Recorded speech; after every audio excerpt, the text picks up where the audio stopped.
Assalamualaikum warahmatullahi wabarakatuh.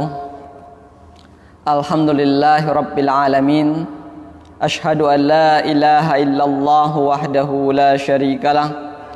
Wa ashhadu anna Muhammadan abduhu wa rasuluhu. Wa sallallahu ala nabiyyina Muhammadin wa ala alihi wa ashabihi wa man tabi'ahum bi ihsanin ila yaumiddin. Amma ba'du. Alhamdulillah kita lanjutkan kajian kita untuk pembahasan tentang al-aqidah dari Imam Asy-Syafi'i rahimahullah ta'ala. Pada pembahasan yang lalu kita telah membahas tentang bagaimana akidah beliau, akidah Imam Syafi'i adalah akidah yang juga diyakini, dipegang teguh oleh seluruh guru-gurunya dari kalangan para ulama tabi'ut tabi'in seperti Sufyan bin Uyainah, Sufyan ats-Tsauri, Malik bin Anas dan sebagainya. Yaitu bersaksi dengan dua kalimat syahadat. Berikutnya adalah wa asyhadu annal jannata haqqun wa anna nara haqqun. Dan aku bersaksi bahwasanya surga itu benar adanya dan neraka itu benar adanya. Beriman dengan adanya surga dan neraka. Nah ini hal yang sangat penting adalah beriman dengan kehidupan akhirat, di mana di kehidupan akhirat cuma ada dua tempat kembali. Kalau tidak ke surga, ya ke neraka. Ya, artinya nanti seluruh penduduk dunia ketika sudah menjalani prosesi hisab, perhitungan amal di padang mahsyar, kemudian mereka melewati sirat, maka sebagian dilempar ke neraka, sebagian jatuh ke dalam neraka, dan sebagian bisa lolos selamat sampai ke surga. Dan seluruh umat beragama pada hakikatnya meyakini adanya surga dan neraka, hanya dalam konteks pembahasan yang berbeda. Dalam ajaran Islam, surga dan neraka adalah makhluk yang Allah ciptakan untuk kekal abadi. Artinya diciptakan untuk kekal selama-lamanya, tidak pernah binasa. Ya, dimana ketika hari kiamat terjadi, alam semesta hancur, maka di antara makhluk-makhluk Allah yang akan tetap tersisa, tidak ikut hancur, adalah surga dan neraka. Karena diciptakan untuk kekal selamanya. Ahlus Sunnah wal Jamaah menyatakan, ini pentingnya beriman dengan surga dan neraka adalah Ahlus Sunnah menyatakan bahwasanya surga dan neraka adalah dua makhluk yang sudah Allah ciptakan. Bukan belum Allah ciptakan, sudah ada sekarang. Ketika orang-orang Mu'tazilah membantah, kalau sekarang diciptakan untuk apa? Sia-sia kata mereka. Masya Allah, ini pemahaman orang-orang aklaniyun, orang-orang rasionalis yang mengedepankan akal. Surga dan neraka sudah Allah ciptakan. Banyak dalil, di antaranya dalil tentang penciptaan alam semesta, itu ketika Allah Ta'ala menciptakan langit dan bumi, ya, Allah pun kemudian menciptakan surga dan neraka. Dalam hadis yang panjang, yang cukup panjang, ketika Allah menciptakan surga, Allah panggil malaikat Jibril, "Hai Jibril, coba kamu lihat ke surga. Apa yang kamu lihat di surga?" Maka Jibril pun melihat ke surga dan laporan, "Ya Allah, sungguh indah kenikmatan surga. Pasti seluruh hamba-hambamu ingin masuk surga." Maka kemudian Allah jadikan surga dikelilingi oleh perkara-perkara yang tidak disukai oleh manusia. Berupa apa? Amalan ibadah, harus beribadah, harus beramal soleh, menjauhi semua larangan Allah, menjauhi semua hal-hal yang diharamkan, ya, yang disukai oleh hawa nafsu, yang diharamkan oleh agama. Maka Allah mengatakan, "Hai Jibril, coba lihat kembali ke neraka, lihat kembali ke surga. Apa yang kamu lihat di surga?" Maka Jibril mengatakan apa? "Kalau sekarang saya khawatir nggak ada hambamu yang kepengen masuk surga. Kenapa? Dikelilingi oleh hal-hal yang tidak disukai oleh hawa nafsu." Kemudian Allah ciptakan neraka. "Hei Jibril, lihat ke neraka." Maka Jibril pun lihat ke neraka dan melihat neraka isinya api yang menyala-nyala yang sangat-sangat keras siksanya. Maka Jibril mengatakan, ya Allah, tidak mungkin ada hambamu yang mau masuk neraka. Kemudian Allah kelilingi neraka dengan perkara-perkara yang diinginkan oleh hawa nafsu manusia, oleh syahwat manusia. Maka Allah mengatakan, hai Jibril, lihat kembali ke neraka. Maka Jibril mengatakan, ya Allah, sekarang aku khawatir kalau hamba-hambamu pada ingin masuk neraka semua. Kenapa? Semua neraka walaupun bagaimana dahsyatnya dikelilingi oleh apa? Oleh berbagai macam kenikmatan yang diinginkan oleh hawa nafsu manusia. Subhanallah. Ini dalil surga dan neraka sudah diciptakan pada awal penciptaan langit dan bumi. Kemudian surga dan neraka akan tetap ada. Dalilnya apa? Ketika bulan Ramadan, kemarin kita baru lewat Ramadan, disebutkan dalam hadis ketika Ramadan apa? Futihat abwabul jannah, dibuka pintu. Bunyi orang Mu'tazilah surga dan neraka belum dicipta, salah. Banyak hadis menyebutkan begitu. Di antaranya hadis Ramadan, keutamaan bulan Ramadan. Ketika Ramadan, ya, maka pintu surga dibuka, berarti surga sudah ada. Pintu neraka ditutup, berarti apa? Neraka sudah ada. Ya. Kemudian juga dalam hadis masalah azab kubur dan nikmat kubur. Ketika orang dimasukkan ke dalam liang lahat, masuk ke alam kubur, alam barzakh, ya, orang-orang beriman yang bisa menjawab pertanyaan-pertanyaan kubur, pertanyaan-pertanyaan makan mungkar dan nakir, ya, Allah lapangkan kuburnya sejauh mata memandang. Kemudian Allah hembuskan angin surga ke dalam kuburnya. Berarti surga sudah ada. Sebaliknya ketika orang yang kafir, orang yang ingkar kepada Allah, orang yang menentang kebenaran, Allah himpit kuburnya sehingga remuk tulang-tulangnya, kumpul di tengah begitu ya, remuk tulang-tulangnya. Lalu Allah hembuskan racun neraka, panasnya api neraka ke dalam kuburnya. Subhanallah. Ini dalil neraka dan surga sudah ada. Ya. Jadi kalau orang-orang Mu'tazilah mengatakan bahwasanya surga dan neraka belum diciptakan, ini menyelisihi keyakinan dari Ahlus Sunnah wal Jamaah. Surga dan neraka sudah ada, sehingga Imam Syafi'i di sini mengatakan, aku bersaksi bahwasanya surga dan neraka benar adanya. Ketika hari kiamat terjadi, semua alam semesta hancur, maka ada makhluk-makhluk Allah yang tidak hancur karena kehendak Allah. Yaitu apa? Arsy Allah, singgasana Allah, tidak hancur. Ya, kemudian juga surga dan neraka juga nggak hancur, tetap ada. Karena surga dan neraka diciptakan untuk kekal abadi. Juga sama, ketika orang ahli surga masuk surga, orang ahli neraka masuk neraka, kekal selamanya. Kehidupan yang tidak akan ada habisnya selamanya. Orang yang di surga menikmati kenikmatan surga dan selama-lamanya abadan abada.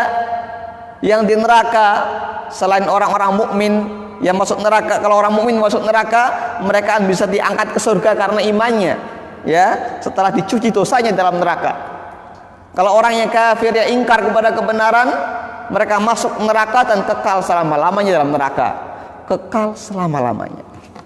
Ya, kalau misalnya ada semacam aliran Jahmiyah, aliran Mu'tazilah yang mengatakan surga dan neraka akan hilang, akan binasa, akan lenyap, maka dia ada pemahaman sangat salah karena menyelisihi ayat-ayat Quran dan hadis Nabi tentang kekalnya surga dan neraka.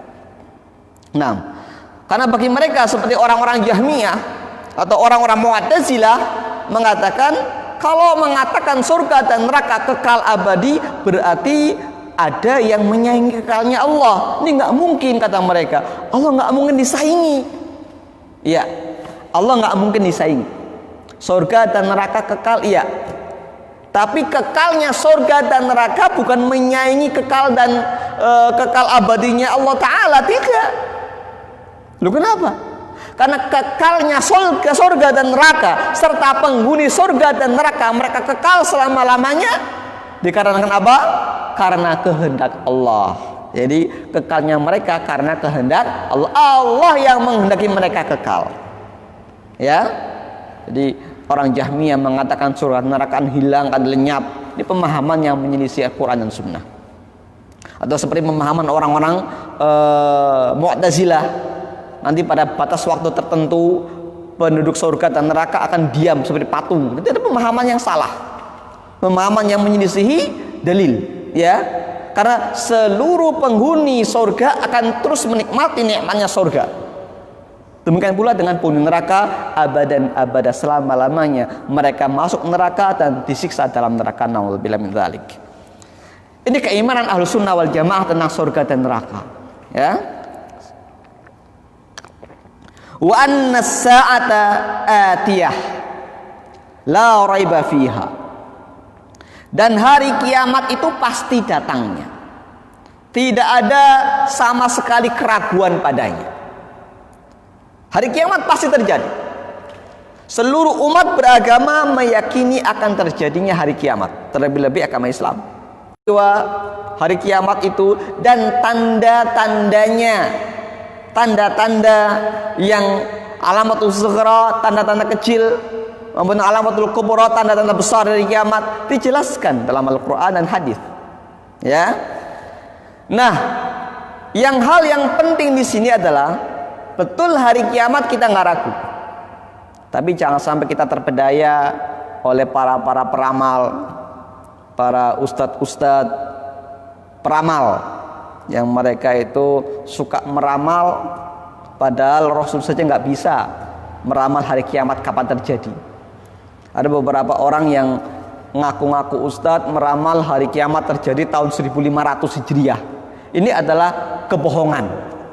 Bahkan kemarin, saat Ramadan kemarin mereka mengatakan Ramadan tahun ini tepat pertengahannya, tepat hari Jumat, ya, yang akan terjadi peristiwa ditabrak oleh sebuah meteorit begitu ya, sebuah asteroid nabrak bumi dengan suara yang sangat kencang menggelegar yang akan menimbulkan huru-hara di akhir zaman dan akan muncul dukhan, kata mereka. Ini. Tapi kemudian menjelang pertengahan Ramadan mereka meralat, oh bukan tahun ini. Subhanallah. Subhanallah. Ini peramal.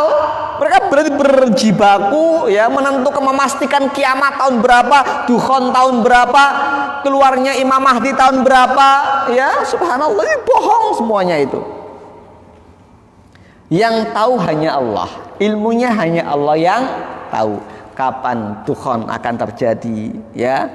Jadi kemarin Masya Allah ada orang yang sampai nggak doyan makan, nggak bisa tidur, selain karena ketakutan dengan pandemi corona, juga karena dengar akan ada dukhan di tengah Ramadan. Subhanallah.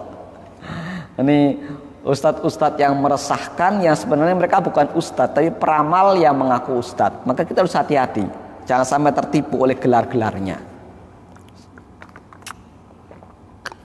Nah, hari kiamat pasti terjadi, tapi tanda-tandanya disebutkan dalam hadis-hadis Nabi maupun dalam ayat-ayat Quran.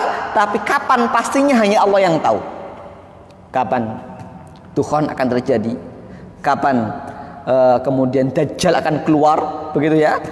Kalau yang sangat salah kadang-kadang begini, orang membayangkan Dajjal itu seperti makhluk bermata satu. Jadi kemarin sempat ada hoax lahir bayi Dajjal karena bayi matanya satu. Enggak. Ini menyelisih hadis Nabi, ya. Menyelisih hadis Nabi. Kenapa? Dajjal itu sudah ada, bukan belum lahir, sudah ada. Salah seorang sahabat Nabi, Tamim Ad-Dari, sudah pernah ketemu Dajjal ketika kapalnya terdampar di sebuah pulau terpencil. Sudah pernah ketemu, ya, dirantai Dajjal di sebuah bangunan yang besar begitu ya. Sudah ada Dajjal. Itu penyebab kenapa Tamim Ad-Dari masuk Islam, ya, karena ternyata berita Dajjal yang disampaikan oleh Nabi Muhammad SAW benar, karena dia ketemu langsung. Nah, di mana tempatnya hanya Allah yang tahu, karena itu saat itu kondisi kedampar, ketika cuaca sangat buruk, nggak jelas di mana, ya. Kalau bahasa orang Jawa itu kayak keselong begitu. Ya, terdampar entah di pulau mana, ya. Jadi jangan dibayangkan di segitiga Bermuda, ya. Enggak, ya. Karena ada sebagian orang yang berpendapat Dajjal ada di sekitar Bermuda. Ini merujuk pada ucapannya Muhammad Isa Dawud, ya. Muhammad Isa Dawud sendiri seorang wartawan yang mewawancarai orang kesurupan, ya. Dia wawancarai Dajjal di mana, diterangkan di segitiga Bermuda. Lah ini bukunya laris manis, diborong, dibaca orang, dipercaya orang. Enggak benar itu. Enggak benar. Bukan di segitiga Bermuda. Lalu di mana? Hanya Allah yang tahu. Iya kan? Kalau andai kata orang tahu, orang bisa kemudian yang iseng, yang bermental jahat, salah saya bebasin Dajjal aja, kan begitu. Ini ya, jadi hanya Allah yang tahu tentang di mana persisnya pulau di mana Dajjal ditawan, ya. Dan nanti akan keluar di akhir zaman, ya. Kapan? Hanya Allah yang tahu. Jadi bukan belum lahir atau baru lahir, enggak. Lah kalau Imam Mahdi memang iya akan dilahirkan, tapi kapan? Di mana? Hanya Allah yang tahu. Ya, katanya yang megang-megang panji hitam dari arah timur, apakah itu berarti semacam ISIS dan sebagainya? Enggak, ISIS itu khilafah gadungan, ya, gadungan itu enggak benar. Kalau mengatakan Imam Mahdi gadungan, enggak benar, ya. Karena Imam Mahdi ada berapa versi? Versinya Syiah sendiri, versinya orang-orang Sufi sendiri, ya, versinya siapa lagi sendiri, enggak, ya. Yang benar hanya Allah yang tahu kapan nanti akan terlahirnya orang yang akan menjadi Imam Mahdi. Artinya imam yang mendapatkan petunjuk, memberikan petunjuk dan petunjuk dari Nabi Muhammad SAW. Nah, jadi kiamat pasti terjadi, tapi waktunya hanya Allah yang tahu. Jadi jangan sampai ada orang yang mengaku-aku tahun-tahun berapa. Dulu sempat ramai kiamat tahun 2012, bohong, ya. Kiamat tahun berapa lagi, dulu saat masih kecil saya malah ada dimuat di koran, ada orang ngomong kiamat tahun 1986 begitu kan. Saat itu saya masih SD, katanya kiamat tahun 86. Kata siapa? Nyatanya 86 nggak ada apa-apa. Oh, kiamat tahun 2012, kata siapa? Sudah lewat tahun 2012 sampai dibikin filmnya. Subhanallah. Ya, ini ada peramal ngaku ustadz kiamat tahun 1500 Hijriah. Bohong itu, ya. Hanya Allah yang tahu. Andai kata kiamat tahu kapan waktunya, Nabi lebih tahu. Nabi Muhammad SAW pasti tahu. Malaikat Jibril pasti tahu. Malaikat Jibril ketika bertanya pada Rasulullah, akhbirni anis sa'ah, kabarkan kepadaku kapan hari kiamat terjadi. Maka Rasul menjawab apa? Mal mas'ulu anha bi'a'lama minas sa'il. Yang ditanya tidak lebih tahu daripada yang bertanya. Artinya yang bertanya yaitu malaikat Jibril maupun yang ditanya itu Rasulullah SAW, tidak ada yang tahu kapan hari kiamat terjadi. Jadi hanya Allah Ta'ala, ya, ilmunya hanya Allah yang tahu.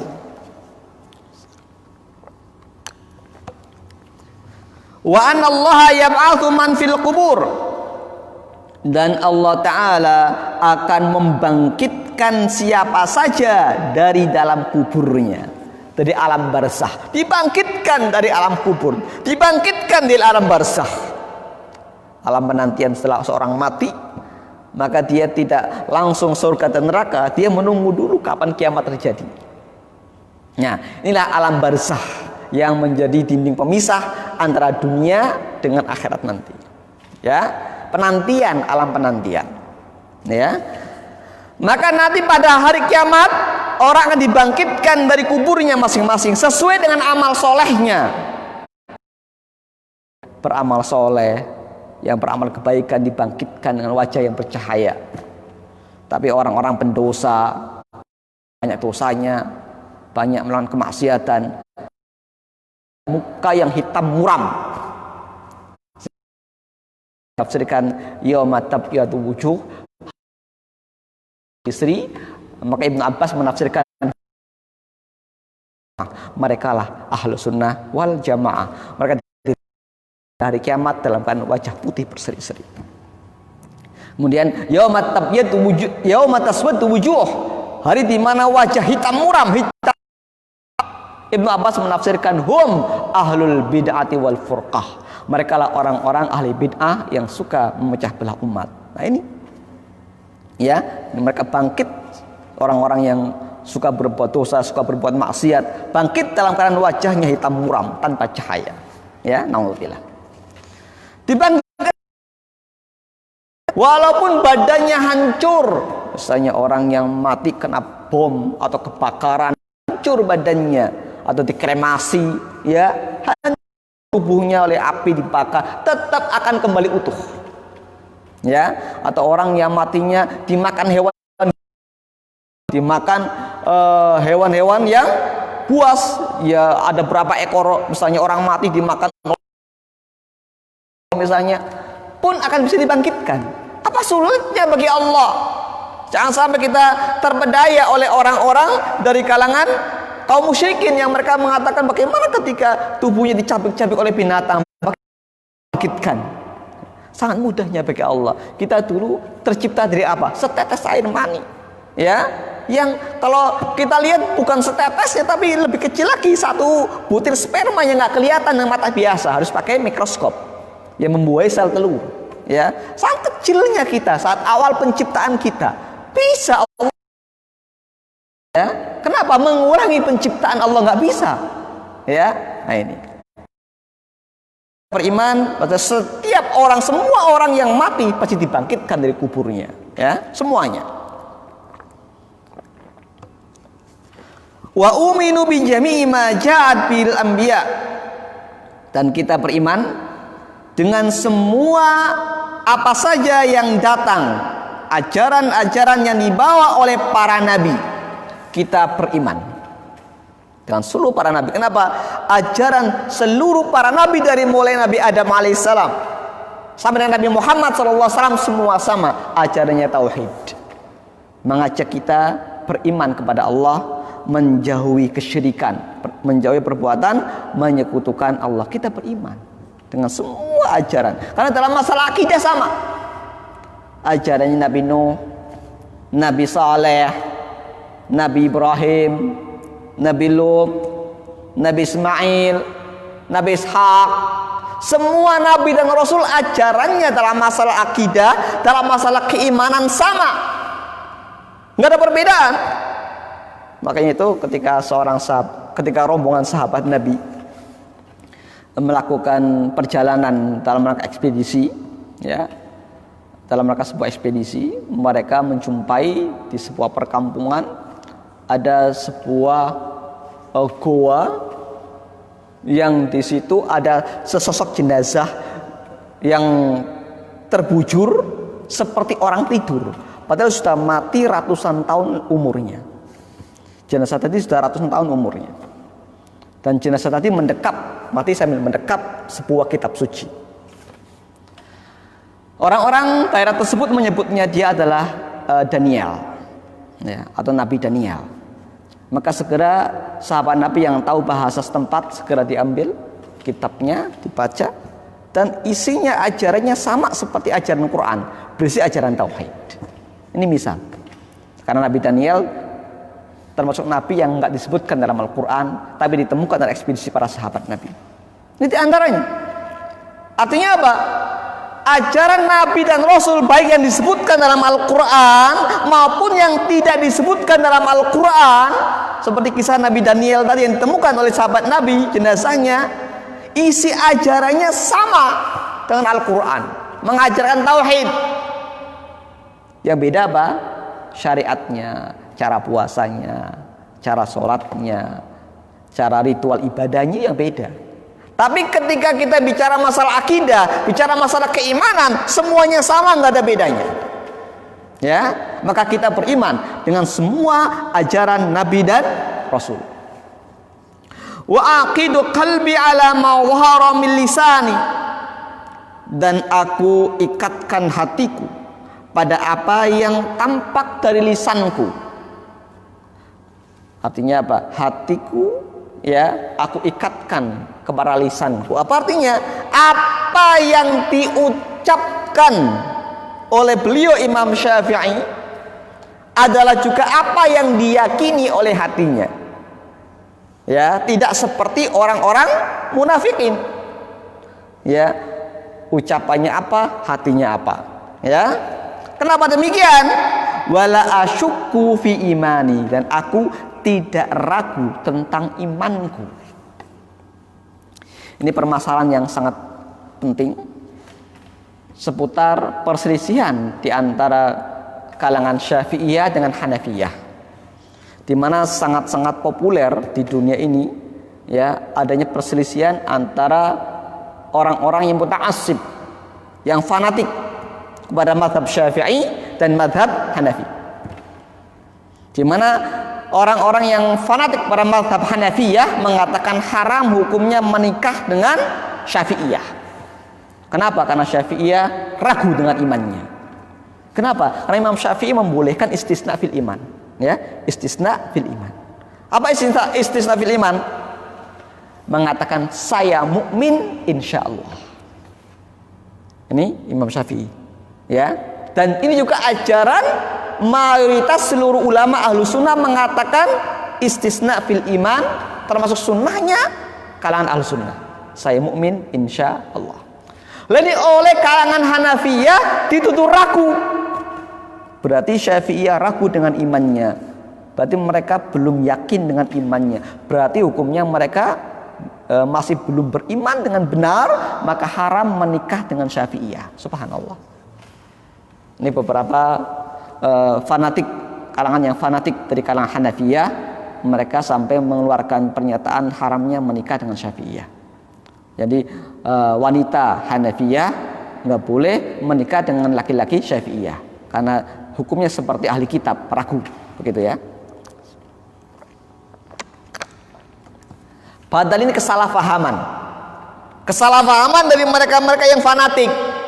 Kalangan imam-imam mereka, Imam Syafi'i juga pernah belajar kepada Muhammad bin Hasan al-Syaibani, murid dari Imam Abu Hanifah, iya kan? Akidahnya pun sama akidahnya antara Imam Syafi'i dengan Imam Ahmad, dengan Imam Abu Hanifah, dengan Imam Abu Ja'far dan Imam Muhammad bin Al-Hasan Al-Syaibani, sama akidahnya, nggak ada bedanya. Nah, orang-orang yang fanatik ini memang ada saja, tiap-tiap mazhab pasti punya pengikut yang fanatik, tiap-tiap mazhab. Kalangan Hanafiyah ada yang fanatik, kalangan Syafi'iyah ada yang fanatik, kalangan Hambaliyah ada yang fanatik, kalangan Malikiyah ada yang fanatik. Bermadzhab boleh, nggak dilarang kita bermadzhab. Tapi apa? Yang dilarang apa? Fanatik kepada mazhabnya. Nah, ini yang terjadi, sering terjadi bentrok terutama di daerah Asia Tengah misalnya, sering terjadi bentrok antara kalangan Syafi'iyah dan kalangan Hanafiyah dikarenakan masalah ini. Di antaranya adalah masalah istisna fil iman. Kalangan Syafi'iyah mengatakan disunnahkan kita istisna, mengatakan saya mukmin insyaallah, ya. Sementara Hanafiyah mengatakan tidak boleh mengatakan begitu, tapi wajib mengatakan saya mukmin sejati. Begitu ya. Maka dibantah di sini. Mengatakan saya mukmin insyaallah bukan berarti saya ragu.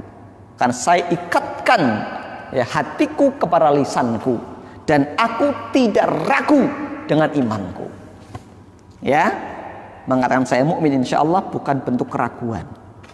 Ya, bukan bentuk keraguan terhadap iman kita. Iman mereka, iman kalangan Syafi'iyah bukan. Jadi kalau kita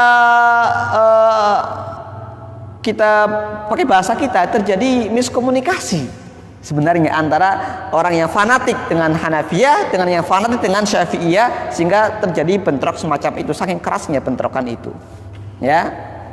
Nah, yang benar bagaimana? Sebenarnya permasalahannya begini, para ulama menjelaskan, ya, yang dimaksud itu oleh Imam Syafi'i bukan ragu tentang imannya. Saya mukmin insyaallah bukan ragu tentang imannya, ya. Tetapi apa? Tidak mentazkiyah diri sendiri, tidak menganggap dirinya suci.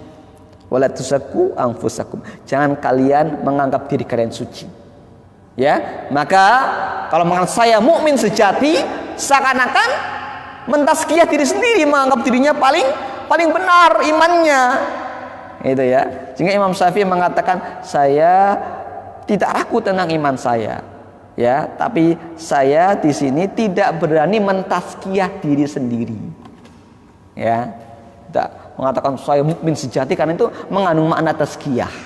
Ya, ini pemahaman Imam Syafi'i dan kalangan Syafi'iyah serta jumhur ulama ahlu sunnah. Ya, bahwasanya istisna fil iman termasuk sunnah. Ya, mengatakan saya mukmin insya Allah adalah termasuk pemahaman ahlus sunnah, merujuk kepada para sahabat Nabi yang mereka takut terkena penyakit nifak, terkena penyakit munafik. Maka mereka para sahabat Nabi, mereka nggak berani mengatakan saya mukmin sejati. Saya takut masih ada penyakit munafik dalam diri saya. Maka mereka mengatakan saya mukmin insya Allah. Itu. Jadi mengatakan saya mukmin insya Allah bukan bentuk keraguan, ya, tapi bentuk kehati-hatian dari mentazkiyah diri sendiri. Itu maksud dari kalangan Syafi'iyah dan jumhur ulama. Para ulama menjelaskan sebenarnya apa yang dikatakan oleh kalangan Syafi'iyah maupun oleh kalangan Hanafiyah, dua-duanya sama-sama benarnya, ya kan? Kalangan Syafi'iyah mengatakan saya mukmin insya Allah benar. Kalangan Hanafiyah mengatakan saya mukmin sejati benar. Tapi ada tempatnya. Jadi komunikasi karena masing-masing menganggap ini ucapan mutlak. Padahal ini ada tempatnya masing-masing. Kapan kita mengatakan saya mukmin sejati? Kapan kita mengatakan saya mukmin insya Allah? Ketika kita berkumpul di tengah kaum muslimin, kita orang beriman berkumpul begitu ya. Saya mukmin sejati, seolah-olah saya yang mukmin sejati, lainnya nggak sejati, kan begitu. Nah, maka nggak boleh begitu. Kalau di tengah-tengah orang-orang yang beriman, maka wajib mengatakan saya mukmin insya Allah. Ya, karena jangan sampai kita mengatakan saya mukmin sejati, yang ujung-ujungnya seakan-akan yang lain dianggap sebagai mukminnya belum sejati. Nah itu. Ini ketika kumpul di tengah-tengah kaum muslimin, maka katakan saya mukmin insya Allah. Tetapi ketika kumpul, ada orang muslimnya, ada orang non muslimnya, ada orang munafiknya, ya, ada orang yang berpenyakit pada hatinya. Ditanya, antum beriman? Antum mukmin sejati? Saya mukmin sejati. Nah, begitu. Nah, di situ ada kebalikannya. Munafiknya ada, orang yang berpenyakit ada, orang kafirnya ada. Saya mukmin sejati. Gitu. Jadi ada tempatnya. Kapan kita ngomong saya mukmin insya Allah, kapan kita ngomong saya mukmin sejati, masing-masing ada tempatnya. Maka ucapan dari Syafi'iyah saya mukmin insya Allah benar pada tempatnya. Ucapan kalangan Hanafiyah mengatakan saya mukmin sejati benar pada tempatnya. Ini ya, jadi seperti itu. Kalau pas tempatnya maka pas, benar ucapannya. Jadi selesai masalah, tidak ada masalah. Nggak usah memperpanjang pembahasan sampai kepada saling menuding, saling menuduh, bahkan saling mengkafirkan, nggak boleh demikian. Ya, nah, ini. Jadi difahami, karena sebenarnya tidak ada perbedaan keimanannya Imam Syafi'i dengan keimanannya Imam Abu Hanifah, dengan keimanannya kalangan Hanafiyah, nggak ada perbedaannya. Hanya takbirnya, cara mengungkapkannya, ya ini berbeda. Ya. Tapi intinya sama. Maka Imam Syafi'i menerangkan, saya tidak ragu tentang iman saya. Saya yakin, saya percaya. Saya ngomong saya mukmin insya Allah, bukan saya ragu. Saya yakin dengan iman saya. Ya, saya bukan munafik. Ya, maka dikatakan di sini, aku ikatkan hatiku pada apa yang tampak terucap pada lisanku. Apa artinya? Aku tidak munafik. Kenapa? Munafik itu lisannya ngomong apa, hatinya apa? Hatinya meragukan Islam, lisannya ngomong saya beriman. Nah ini munafik. Aku mengikatkan hatiku pada lisanku, berarti aku menolak dianggap sebagai munafik. Ya, maka aku tidak ragu tentang imanku, meskipun aku memfatwakan istisna fil iman sunnah. Mengucapkan saya mukmin insya Allah adalah sunnah. Ya, ini penting supaya tidak timbul permasalahan. Kalau di Indonesia sih saya kira tidak ada masalah karena kebanyakan Syafi'iyah. Tapi kalau kita mungkin merantau ke daerah India, Pakistan atau Turkistan misalnya, di mana di sana banyak kalangan Hanafiyah, ini sering ada bentrok di antara Hanafiyah dengan Syafi'iyah dikarenakan kesalahpahaman tadi, miskomunikasi. Padahal dua-duanya sama-sama benarnya. Imam Syafi'i juga pernah belajar kepada murid utama Imam Abu Hanifah, ya, Muhammad Asy-Syaibani, ya. dan tidak ada masalah. Bahkan Muhammad Asy-Syaibani, murid utama Imam Abu Hanifah, dia yang menyelamatkan Imam Syafi'i.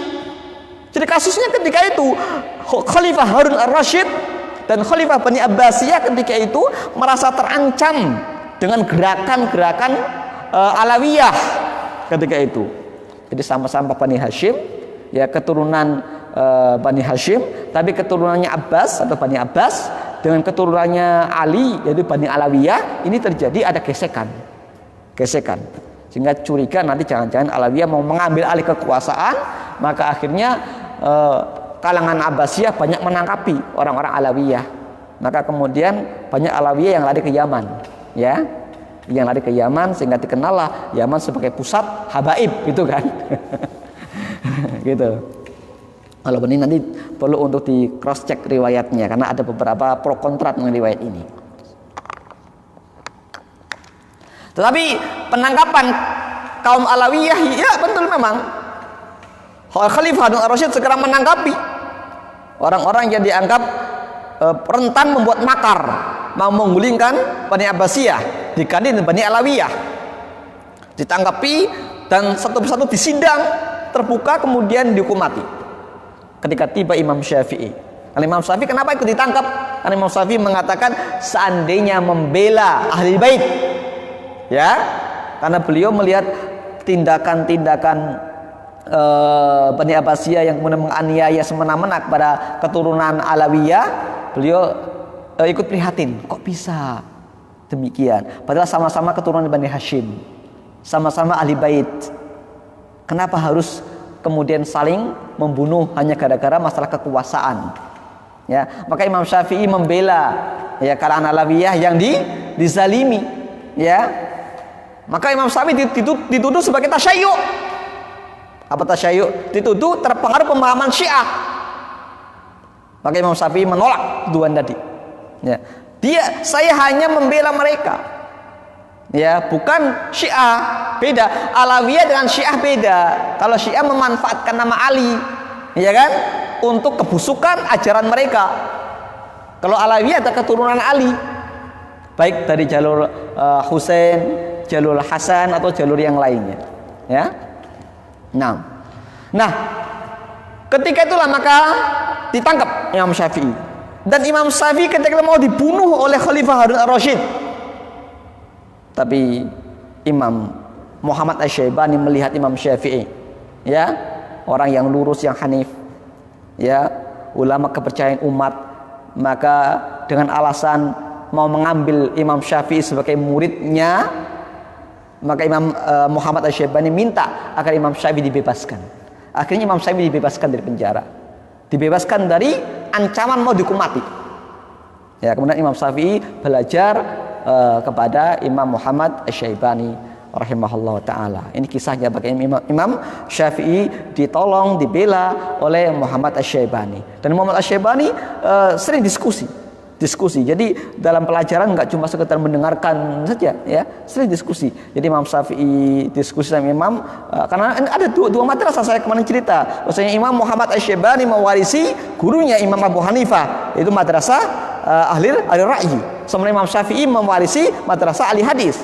Maka di situ terjadi dialog yang mendewasakan Imam Syafi'i sehingga bisa menghimpun antara dua mazhab ini, mazhab madrasah ahli ra'yi dan mazhab madrasah ahli hadis, kompromikan oleh beliau, ya. Nah, sering diskusi dan sebagainya, ya. Ini diantaranya bagaimana akidah mereka sama. Muhammad Asy-Syaibani juga gurunya beliau Imam Syafi'i, akidahnya sama, ya. Tidak ada perbedaan dalam masalah akidah, semua berakidah Ahlus Sunnah. Ya, jadi hentikan saling tuding menuding, saling hujat menghujat di antara Syafi'iyah dengan Hambaliyah, karena semuanya Ahlus Sunnah, ya.